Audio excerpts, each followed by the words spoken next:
Não, doutor Eras. Boa tarde a todas e a todos. Cumprimento Vossa Excelência, senhora presidente, ministra Rosa Weber. Cumprimento aos senhores ministros aqui presentes, aos ministros que nos acompanham pela videoconferência. Cumprimento aos senhores advogados que foram à tribuna e fizeram suas sustentações. E parabenizo a todos pelas belíssimas orações aqui proclamadas. Cumprimento em nome da servidora doutora Carmen Lilian, os servidores e as servidoras. Cumprimento a todos que nos acompanham pela Rede Mundial de Computadores. Senhora presidente, muitas vezes é preciso repetir o óbvio. E o óbvio é que o Ministério Público, na redação do artigo 127 da Constituição Federal, dispõe que o Ministério Público é a instituição permanente, essencial à função jurisdicional do Estado, incumbindo-lhe a defesa da ordem jurídica, do regime democrático e dos interesses sociais individuais e disponíveis. Eu faço essa abertura para lembrar que o Ministério Público, nessa cadeira, e eu penso que em todas as cadeiras, deve atuar de forma jurídica na defesa dos valores da Constituição. Por isso é que, ao assistir a sustentações orais tão belas, tão profundas, e de conteúdo político tão relevante para a vida nacional, para as políticas públicas nacionais, o Ministério Público sempre procura se reservar para tratar dos assuntos no seu campo de atuação, nos termos do artigo 127 a 129 da Constituição Federal. Digo isso porque louvo a iniciativa dos requerentes para moverem esta ação direta de constitucionalidade por omissão. Contudo, o nosso parecer não lhe é favorável, não porque não seja necessário que a sociedade civil, em suas múltiplas dimensões, especialmente no que toca ao pluralismo político, não possa, ou melhor, deva, sim, instar não somente o Estado, através de seus representantes e a sociedade, para realizar a melhor política pública possível. E para isso é que temos eleições periódicas, felizmente em paz, com harmonia, sem violência, haveremos de concluir as eleições gerais no próximo dia 30. Mas eu faço essa observação, repito, para dizer que essa ação direta de inconstitucionalidade por omissão pressupõe a existência de norma constitucional desprovida de aplicabilidade imediata, cuja eficácia dependa de concretização legislativa ou de regulamentação infralegal por parte do poder ou órgão da administração pública. A omissão inconstitucional, passível de enfrentamento na via da ADO, configura-se quando o poder público deixa de cumprir determinado mandamento constitucional que lhe é dirigido, restando comprometido em razão da omissão o exercício de um direito à prerrogativa em sede constitucional. Nos presentes autos, não se aponta omissão no tocante a dever de integração normativa imposto constitucionalmente. Ademais, ainda que viesse a conhecer da presente ação, como a DPF, na modalidade concreta, não se há como apontar data vênia na espécie omissão que esteja a inviabilizar a proteção do preceito fundamental. A Constituição não impõe a criação do Fundo Amazônia, nem a política ambiental se esgota no funcionamento efetivo desse fundo, cuja operacionalidade concreta padece de problemas concernentes à falta de atuação consensual ou divergência entre os parceiros, e isso a despeito das comprovadas iniciativas da União. Como mencionado pela eminente doutora Vichon, representante da AGU, nesta sustentação oral e anteriores, apresentada, nós tivemos início à pauta verde e o assunto vem sendo discutido amplamente. E a União, por diversas vezes, mostrou que há um combate ao desmatamento na região amazônica, como o programa Floresta Mais, ações integradas entre os ministérios e a Polícia Federal, o emprego das Forças Armadas em ações na faixa de fronteira, em terras indígenas, em unidades federais de conservação ambiental e em outras áreas federais na Amazônia Legal, dentre outras medidas. Nesse cenário, vislumbra-se que o poder público vem implementando ações tendentes a frear ou minimizar a degradação ambiental, ainda que não no modo e na intensidade que os requerentes entendem ser os adequados. A consultoria jurídica, junto ao Ministério do Meio Ambiente, afirmou que a auditoria referente ao período de 2017 e 2018 detectou inconsistência no funcionamento do Fundo Amazônia, Por tal motivo, esclareceu que a atual gestão optou pela reformulação do Fundo Amazônia por meio de decretos do Executivo, os quais, além de modificar o modelo de governança do fundo, criaram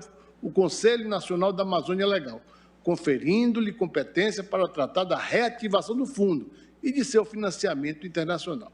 E, nos seus memoriais, a AGU informa que, desde a edição do Decreto 9.759 de 19, têm sido realizadas tratativas com o objetivo de promover um melhor modelo de gestão para o fundo. Ressalta as dificuldades encontradas, já que a eventual proposta demanda o consenso entre os parceiros, o cumprimento dos requisitos do Decreto 9.759 de 19 e o alinhamento com o BNDES, gestor bancário do fundo. As informações apresentadas pelo Conselho Nacional da Amazônia Legal, pelo Banco Nacional de Desenvolvimento Econômico e Social, BNDES, e pela consultoria jurídica junto ao Ministério do Meio Ambiente, elencam medidas adotadas pelo governo federal para impulsionar o funcionamento do Fundo Amazônia. Já o vice-presidente da República, o general Mourão, que é o presidente do Conselho Nacional da Amazônia Legal, noticiou que o Conselho realizou reuniões e ações em prol da defesa da Amazônia Legal, destacando, entre elas, a reativação do Fundo Amazônia e a condução de negociações para o restabelecimento de sua governança e de doações a serem oferecidas por países estrangeiros. Informou, no entanto, que em encontros com os embaixadores da Noruega e da Alemanha, em 9 de fevereiro de 22, constatou-se a permanência do impasse. Outro sim, segundo consta do relatório de atividade de 2021 do Fundo Amazônia, após a edição do Decreto 9.759 de 19, que extinguiu os comitês técnicos e orientador do Fundo Amazônia, o governo brasileiro e os representantes dos governos dos países doadores iniciaram negociações para restabelecer a estrutura de governança do fundo. Essas negociações prosseguiram em 2020 e 2021, mas não foram finalizadas. O relatório de atividade de 2021, no entanto, ressalta que, mesmo sem a retomada da aprovação dos novos projetos, a execução dos anteriormente aprovados segue sem interrupções, e desses, no ano de 2021, foram finalizados 10, totalizando 47 projetos concluídos desde o início das operações do Fundo Amazônia. Informa ainda que, em 2021, foram investidos 117 milhões para 17 projetos em execução, além de haver a previsão de aplicação de mais 366 milhões para os próximos anos em ações que visam a proteção ambiental da Amazônia. Acresça-se que os requerentes, embora imputem à União omissão consistente em não promover o funcionamento do Fundo Amazônia, não deixam de reconhecer a importância atual do próprio fundo para financiar e apoiar mais de uma centena de projetos direcionados à preservação do meio ambiente e ao combate ao desmatamento na floresta amazônica. Registre-se ainda, à guisa de conclusão, que é preciso recobrar no direito constitucional brasileiro o lugar de voto e dos consequentes direitos da representação política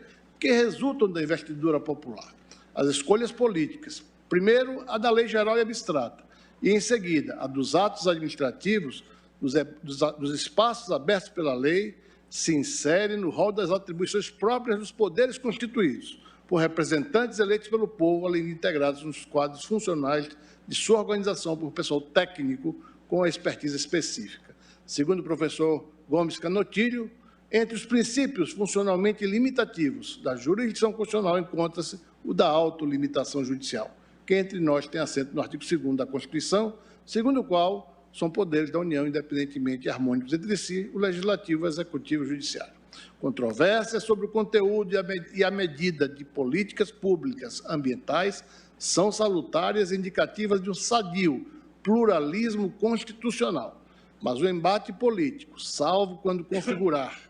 evidente violação à lei maior, não há de se resolver com apelo à jurisdição constitucional da Tavênia. E na ação ora posta, o exame não evidencia violação ao sistema constitucional. Portanto, tais preceitos constitucionais hão de nortear a atuação do gestor público. Eles, porém, não traçam o sentido único que as medidas administrativas devem seguir,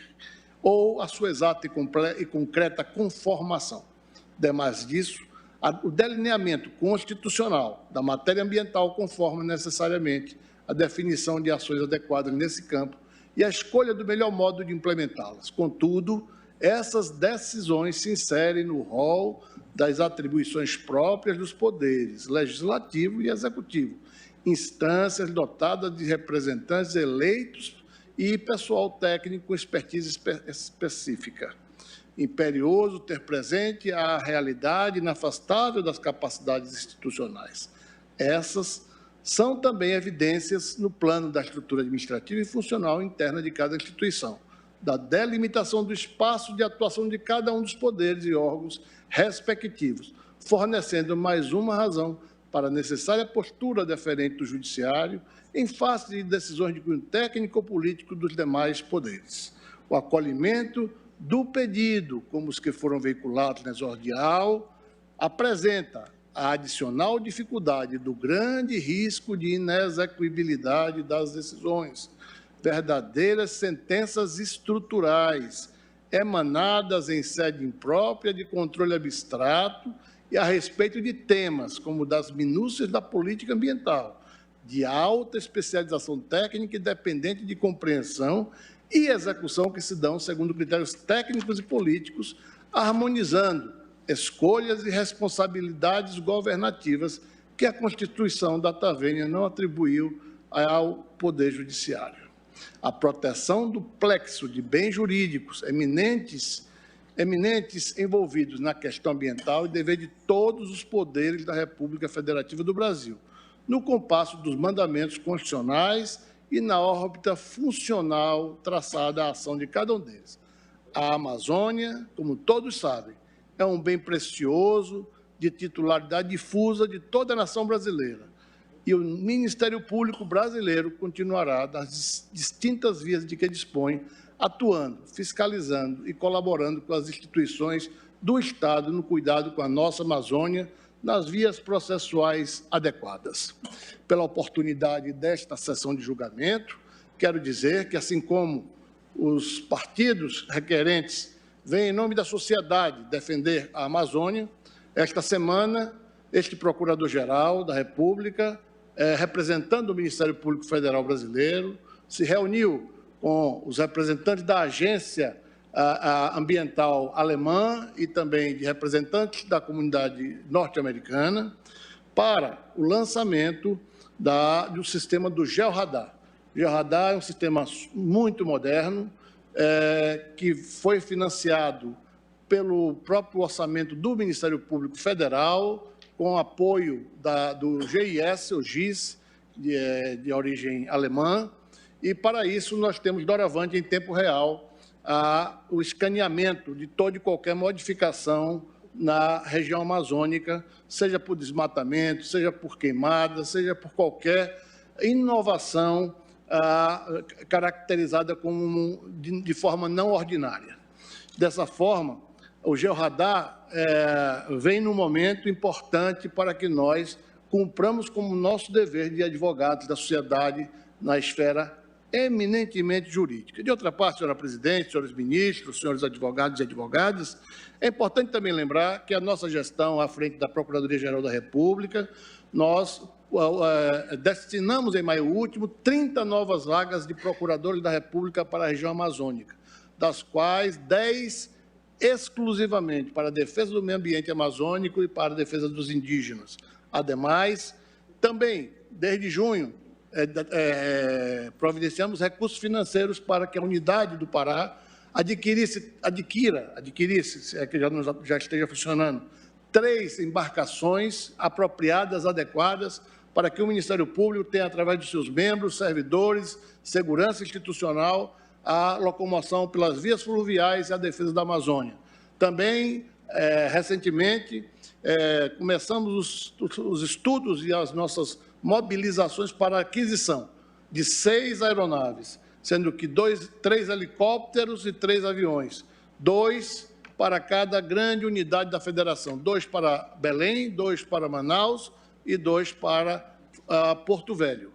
E de maneira que, a par de tudo isso, estamos também implantando escritórios avançados do Ministério Público Federal, em regiões, em pontos estratégicos da Amazônia, para que haja uma integração entre o MPE, o Ministério Público Federal, o Ministério Público Militar, que até o final do ano teremos mais 4 procuradorias militares na Amazônia. Já instalamos uma esse ano, ministro Fachin, lá em Roraima, teremos mais 4 até o final do ano. E mais que isso, ministro-presidente, senhoras e senhores que nos escutam, a nossa participação nessa defesa da Amazônia, ela se faz também pela via da comunicação. Felizmente, logo após a reunião com a comunidade estrangeira sobre o Georradar, que é um evento muito importante para os cuidados com a Amazônia, nós nos reunimos com o presidente da Anatel e, em seguida, com o